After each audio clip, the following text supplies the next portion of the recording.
সালে জন্ম হয়েছিল ইন্ডিয়ান প্রিমিয়ার লিগের, তা এখন ১৭ বছরের উজ্জ্বল কিশোর।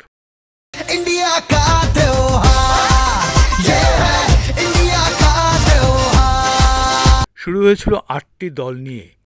সারা বিশ্বের সেরা ক্রিকেটাররা এক ছাদের তলায় চলে এসেছিলেন। ২০০৮ সালের ১৮ এপ্রিল বেঙ্গালুরের এম চিন্নাস্বামী স্টেডিয়ামে সেদিন কানায় কানায় পূর্ণ ছিল দর্শকে।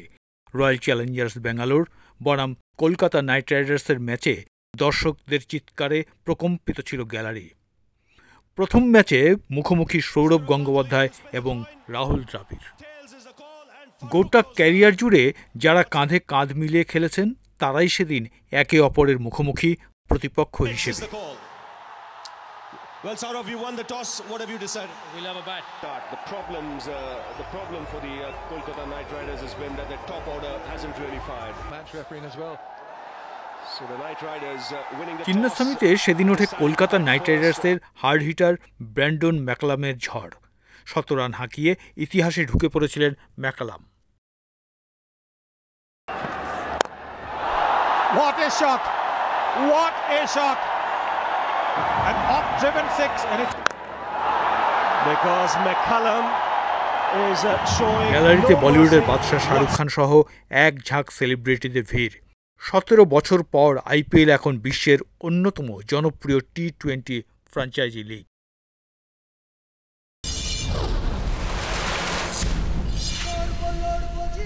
আইপিএলের শুরু থেকেই কলকাতা নাইট রাইডার্স অন্যতম একটি নাম। পথ চলাটা শুরু হয়েছিল ২০০৮ সালের ২৪শে জানুয়ারি।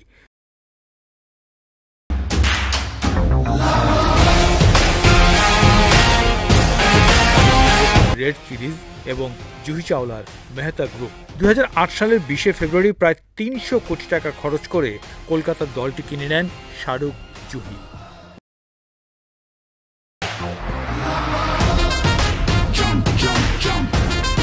বাইশ গজের লড়াইয়ে অধিনায়ক হিসেবে কলকাতার হাল ধরেছিলেন মহারাজ সৌরভ গাঙ্গুলি। কলকাতার মহারাজের নেতৃত্বে শুরুটা অবশ্য ভালো করেনি নাইট রাইডার্স।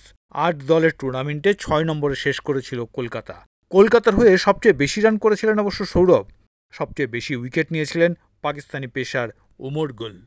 বিগত ১৭ মৌসুমে ৩বারের জয় আর একবার রানার্স আপ শিরোপা নিয়ে বর্তমানে ইন্ডিয়ান প্রিমিয়ার লিগের অন্যতম শক্তিশালী দল কেকেআর। বিগত ১৭ বছরে বহু ক্রিকেটার কলকাতার হয়ে খেলেছেন, অধিনায়কত্বও করেছেন অনেকে।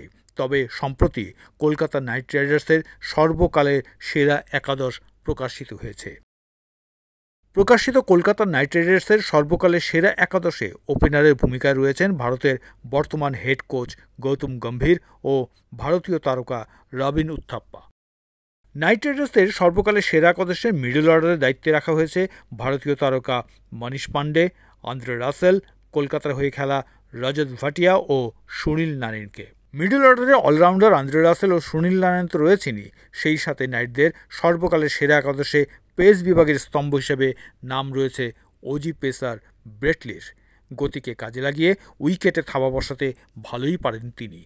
তালিকায় ব্রেটলির পরের নামটা ভারতীয় তারকা কুলদীপ যাদবের।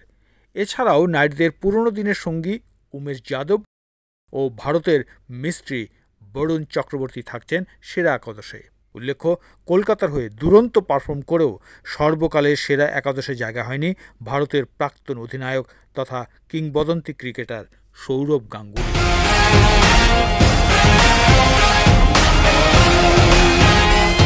रगों में फिर से उठा एक उफान है, हासिल करने को पूरा आसमान है। তবে বাঙালি এবং বাংলাদেশি হিসেবে গর্ব করার মতো সুসংবাদ হলো শাহরুখের কলকাতা নাইট রাইডার্সের সর্বকালের সেরা একাদশে একমাত্র বাঙালি খেলোয়াড় হিসেবে নিজের যোগ্যতা দিয়ে জায়গা করে নিয়েছেন নাইটদের বহু যুদ্ধ জয়ের কারিগর, বিশ্ব ক্রিকেটের সেরা অলরাউন্ডার, বাংলার জান, বাংলার প্রাণ সাকিব আল হাসান। আইপিএলে ২০১১ সাল থেকে ৭ মৌসুম কলকাতা নাইট রাইডার্সে কেটেছে সাকিব আল হাসানের। ২০১২ ও ২০১৪ সালে দলের শিরোপা জয়ে দলের হয়ে ব্যাট বলে দারুণ পারফরমেন্স করেছিলেন এই তারকা অলরাউন্ডার। অলরাউন্ডিং পারফরমেন্স দিয়ে কলকাতার অন্যতম ভরসার প্রতীক হয়ে ওঠেন সাকিব। কলকাতা নাইট রাইডার্সের হয়ে মোট 51 ম্যাচ খেলেছিলেন সাকিব। এর মাঝে ব্যাট হাতে নেমেছিলেন 38 বার, 2 বার 50 সাহায্য করেছিলেন 545 রান, ব্যক্তিগত সর্বোচ্চ অপরাজিত 66 রান। আর বল হাতে 27.40 গড়ে পেয়েছেন 47 উইকেট। 2012 আইপিএলের ফাইনালে তার শেষ সময়ের ক্যামিও জয় এনে দিয়েছিল কলকাতাকে। Sourav Ganguly, Ricky Ponting, Jacques Kallis, Chris Gayle, Brandon McCullum, Brett Lee ও শোয়েব আখতারের মতো কালের সেরা তারকারা খেলেছেন এই দলে। এত তারকার সঙ্গে সাকিবের নাম অবশ্যই তার যোগ্যতারই স্মারক। 2011 সালের 15 এপ্রিল রাজস্থান রয়্যালসের বিপক্ষে কলকাতার জার্সিতে শুরু হয় আইপিএলে সাকিবের পথ চলা।